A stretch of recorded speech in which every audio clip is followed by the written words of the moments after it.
Hello एवं coaching centre में आपका स्वागत है। आइए अब हम लोग पार्ट 2 देखते हैं बायोलॉजी, जिसमें जैव प्रक्रम पोषण का महत्वपूर्ण क्वेश्चन हम लोग देखेंगे। इसमें 50 से अधिक क्वेश्चन को हम लोग करने वाले हैं और पार्ट 1 में हम लोग इसी चैप्टर से 25 क्वेश्चन किए थे। यदि आप लोग उस वीडियो को नहीं देखे हैं तो आप उसको देख सकते हैं और हमें अपना राय दे सकते हैं। चलिए हम लोग शुरू करते हैं इसके आगे जो क्वेश्चन है उसको। चलिए शुरू करते हैं हम लोग। चलिए पहला क्वेश्चन है, आहार नाल का सबसे लंबा भाग क्या है? ग्रसनी, यकृत, छोटी आंत या बड़ी आंत? देखिएगा तो आहार नाल का सबसे लंबा भाग जो है वो कौन हो जाएगा? छोटी आंत। तो आपका आंसर क्या हो गया? छोटी आंत। हरे पौधे कहलाते हैं उत्पादक, अपघटक, उपभोक्ता या आहार श्रृंखला? तो हरे पौधे जो हैं वो उत्पादक कहलाते हैं। अगला क्वेश्चन है, प्रकाश संश्लेषण की प्रक्रिया में ऑक्सीजन बाहर निकलता है कहाँ से? ऑप्शन है जल से या कार्बन डाइऑक्साइड से, ग्लूकोज से या इनमें से कोई नहीं। तो आपका आंसर हो जाएगा जल से। पत्तियों में गैसों का आदान प्रदान कहाँ से होता है? शिरा, रंध्र, मध्य शिरा या इनमें से कोई नहीं। तो आपका आंसर हो जाएगा रंध्रों से। सजीव में निम्न में कौन सा जैव प्रक्रम पाए जाते हैं? पोषण, श्वसन, जनन या इनमें सभी? तो आपका आंसर क्या हो जाएगा? इनमें सभी। मानव शरीर की सबसे बड़ी ग्रंथि कौन है? यकृत, लीवर, ए और बी या छोटी आंत? तो देखिएगा तो इसमें जो है यकृत होगा, लेकिन यकृत को इंग्लिश में क्या बोलते हैं? लीवर। तो इस तरह से आपका आंसर जो होगा फाइनल सी नंबर हो जाएगा, दोनों ए और बी। आमाशय में किस अम्ल का स्राव होता है? लैक्टिक अम्ल, मेथेनोइक अम्ल, हाइड्रोक्लोरिक अम्ल या इनमें से कोई नहीं? तो आपका आंसर हो जाएगा HCl यानी हाइड्रोक्लोरिक अम्ल। आमाशय में जब भोजन गाढ़े लेई की तरह हो जाता है तो क्या कहलाता है? काइम, चाइल या म्यूकस या इनमें से कोई नहीं? तो आपका आंसर हो जाएगा काइम। भोजन का अंतिम पाचन कहाँ पूर्ण होता है? ग्रहणी, इलियम, जेजुनम या ग्रसनी? देखिएगा तब छोटी आंत के 3 भाग होते हैं, ग्रहणी, जेजुनम, इलियम। तो देखिएगा छोटी आंत के इलियम भाग में भोजन का अंतिम पाचन होता है। छोटी आंत और बड़ी आंत के जोड़ पर स्थित नली को क्या कहते हैं? कोलन, सीकम या रेक्टम या इलियम? तो आपका आंसर हो जाएगा सीकम। याद रखिएगा। मनुष्य के आहार नाल की लंबाई लगभग कितनी होती है? तो आपका आंसर हो जाएगा कितना? 10 मीटर। छोटी आंत का पहला भाग कौन होता है? तो छोटी आंत का पहला भाग क्या कहलाता है? ग्रहणी। पीत कैसा द्रव है?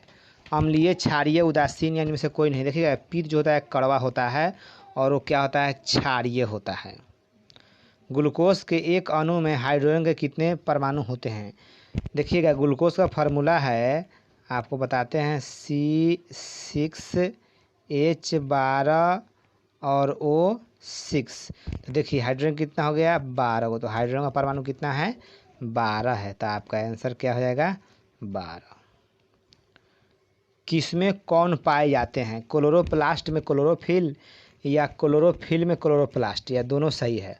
देखिए आपका जो राइट आंसर होगा फर्स्ट होगा, क्लोरोप्लास्ट में क्लोरोफिल पाया जाता है और ये जो है पौधों के पत्तियों में पाई जाती है। क्लोरोफिल के वजह से ही पौधे के पत्तियों का रंग हरा दिखाई देता है। अगला क्वेश्चन है, प्रकाश संश्लेषण की प्रक्रिया शुरू से अंत तक कहाँ होती है? तो जड़ में, क्लोरोप्लास्ट में या क्लोरोफिल में? तो आपका आंसर हो जाएगा क्लोरोफिल में। अगला क्वेश्चन, अमीबा में भोजन का पाचन कहाँ होता है? कुटपाद, डाइटम, भोजन रसस्थानी या इनमें से कोई नहीं? तो आपका आंसर हो जाएगा भोजन रसस्थानी। निम्न में किस प्रोटोजोआ का आकार निश्चित होता है? अमीबा, पैरामीशियम या दोनों या इनमें से कोई नहीं? तो आंसर हो जाएगा पैरामीशियम का आकार निश्चित होता है, अमीबा का आकार अनिश्चित होता है यानी निश्चित नहीं होता है। अगला क्वेश्चन है, निम्न में कौन अमीबा के भोजन है? शैवाल, बैक्टीरिया, डाइटम या इनमें सभी? तो आंसर हो जाएगा इनमें सभी। अमीबा का भोजन जो है शैवाल, बैक्टीरिया, डाइटम ये सब है। अगला क्वेश्चन है पैरामीशियम का शरीर किस परचरण अंगक से ढका होता है? साइटोस्टोम, सिलिया, कोशिका मुख या इनमें कोई नहीं? तो आंसर हो जाएगा आपका सिलियो के द्वारा इसका शरीर ढका होता है। निम्न में किसका आकार निश्चित नहीं होता है? Amoeba, paramecium. तो अभी बताए हैं, क्या हो जाएगा आंसर? अमीबा का आकार निश्चित नहीं होता है। पैरामीशियम में भोजन करने के स्थान को क्या कहते हैं? कोशिका मुख, साइटोस्टोम या दोनों या सिलिया? देखिए कोशिका मुख को अंग्रेजी में क्या बोलते हैं? साइटोस्टोम। तो इस तरह से दोनों आंसर हो जाएगा, यानी सी नंबर आंसर सही है। प्रकाश संश्लेषण की प्रक्रिया में सूर्य के प्रकाश को अवशोषण कौन करता है? पर्णहरित, जिसे इंग्लिश में क्लोरोफिल बोलते हैं, जड़, तना या कार्बन डाइऑक्साइड? तो आपका आंसर हो जाएगा क्लोरोफिल, यानी पर्णहरित है जो सूर्य के प्रकाश को अवशोषित करता है। अगला क्वेश्चन है वायुमंडल में कार्बन डाइऑक्साइड का कितना परसेंटेज है? ठीक है, तो इसका आंसर होगा 0.03%, बी नंबर आंसर। प्रकाश संश्लेषण प्रक्रिया में निम्न में क्या नहीं होता? पानी का टूटना या CO2 का मुक्त होना या O2 का मुक्त होना या CO2 का उपयोग होना? तो देखिएगा, तो प्रकाश संश्लेषण की प्रक्रिया में जो है CO2 मुक्त नहीं होता है, इसका उपयोग होता है। तो आपका आंसर क्या हो जाएगा? CO2 का मुक्त होना। O2 तो मुक्त होता ही है। परपोषी में निम्न में कौन सी क्षमता नहीं होती? श्वसन, जनन, उत्सर्जन या प्रकाश संश्लेषण? देखिएगा, तो परपोषी में क्लोरोफिल नहीं पाया जाता है, तो क्लोरोफिल नहीं होने की वजह से इसमें प्रकाश संश्लेषण की क्षमता नहीं होती है। तो आपका आंसर क्या हो जाएगा? प्रकाश संश्लेषण। प्रकाश संश्लेषण के लिए पौधे कार्बन डाइऑक्साइड कहाँ से प्राप्त करते हैं? पानी से, जमीन से या वायुमंडल से या सभी से? तो वायुमंडल में कार्बन डाइऑक्साइड होता है, तो इसलिए आपका आंसर क्या हो जाएगा? वायुमंडल से। पौधे किस प्रक्रिया द्वारा ऑक्सीजन मुक्त करते हैं? श्वसन, परिवहन, उत्सर्जन या प्रकाश संश्लेषण? तो आपका आंसर क्या हो जाएगा? प्रकाश संश्लेषण के द्वारा पौधे ऑक्सीजन मुक्त करते हैं। निम्न में कौन प्राणी समपोषी जंतु है?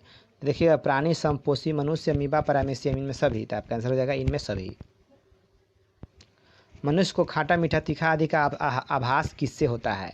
दांत, ओठ, स्वाद कलिया, इनमें सभी। तो आपका आंसर क्या हो जाएगा? स्वाद कलिया से। जीभ के ऊपर जो दानेदार बना होता है उसी को क्या बोलते हैं? स्वाद कलिया। उसी की वजह से हम लोग को खट्टा मीठा के आभास होता है। अगला क्वेश्चन है मनुष्य में भोजन का पाचन कहाँ से शुरू होता है? आमाशय, छोटी आंत, बड़ी आंत या मुख गुहा?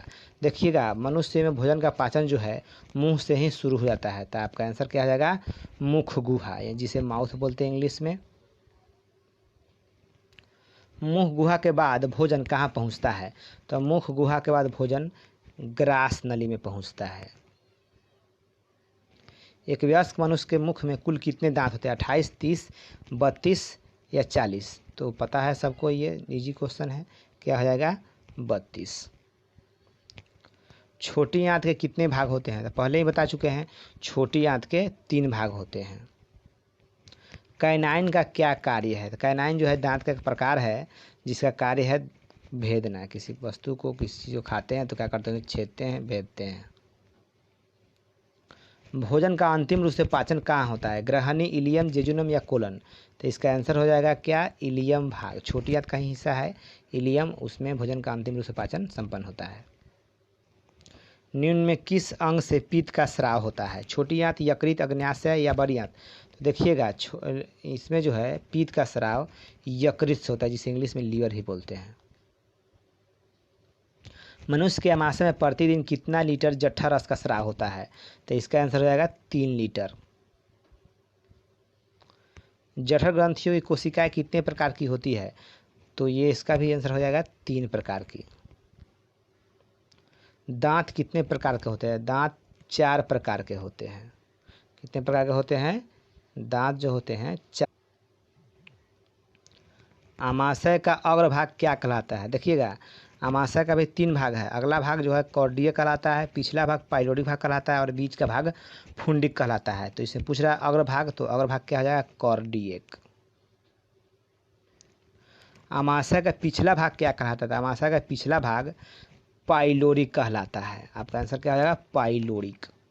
लेकिन पिछला कहता तो क्या होता है? फुंडिक। आमाशय में किसका पाचन प्रारंभ होता है?